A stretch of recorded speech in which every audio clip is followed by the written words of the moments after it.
Hello, ladies and gentlemen. We are continuing with laws of production. This time around, we're going to look at the long run laws of production.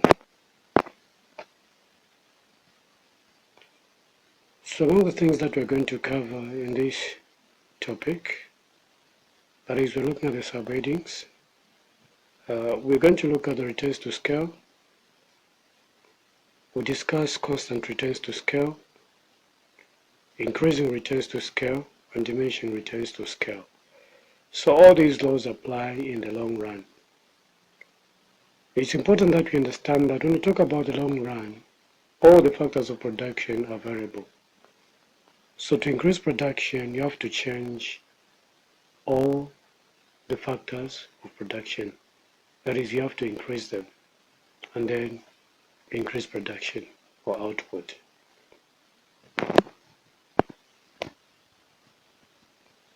Well, let's look at returns to scale. Now, under the law of returns to scale, the inputs are changed at the same time and proportionately. So to increase production, you're going to increase labor,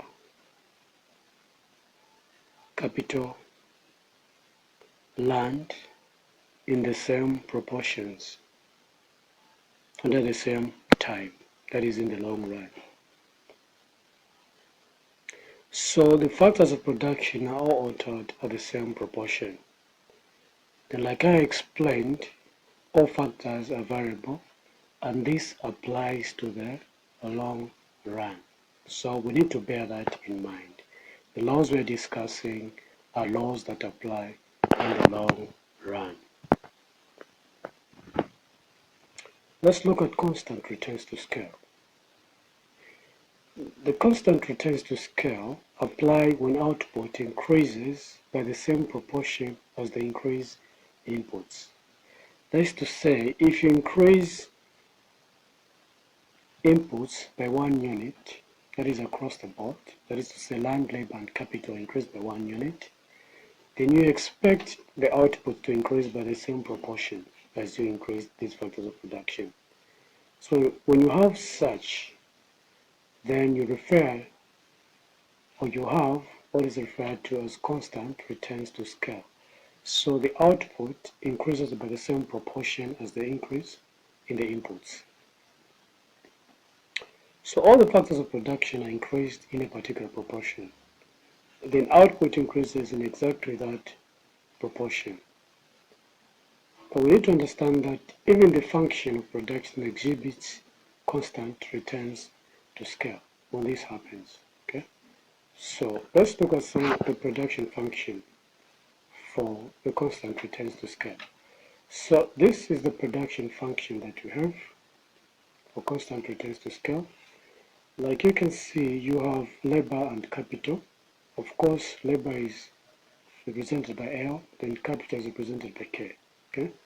So when you increase by the same proportions, as you can see on the X and on the Y axis, you can see that even the partitions between the curves are the same. You've got X, 2X, and 3X, meaning they're increasing by the same proportions. Increase by K, you've got an increase by that same amount, which is X. Increase by 2K, you've got 2X. Increase by 3K, you've got 3X. So those are the outputs, X, 2X, and 3X. So they're increasing as we increase the units of capital and labor in their respective proportions. So this is what we refer to as the constant returns to scale. Increasing returns to scale. Now, under increasing returns to scale, the implication is that you're going to increase input by smaller amounts than you have the increase in the output. So output increases by a larger proportion than the increase in inputs, in other words. Okay?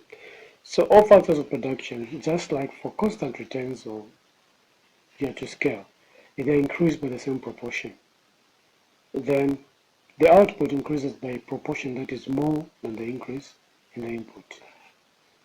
And then the production function that you're going to have will exhibit increasing returns to scale. We're going to see this on the next panel.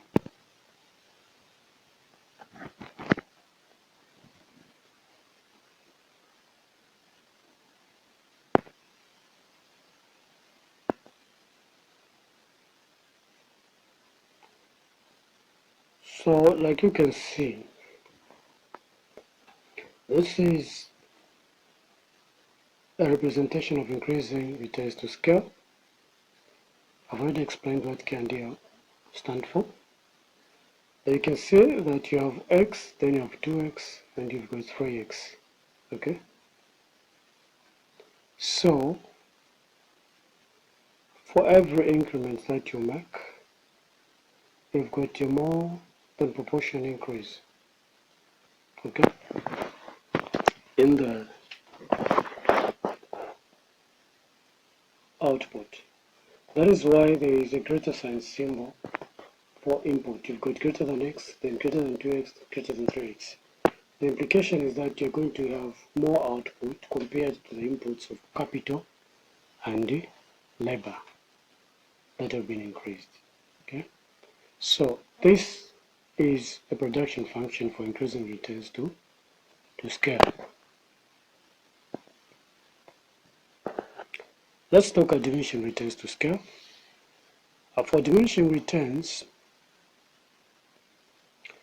the implication is that output actually increases by a smaller proportion compared to the increase in inputs. So you've got more input and less output. Then you have what I refer to as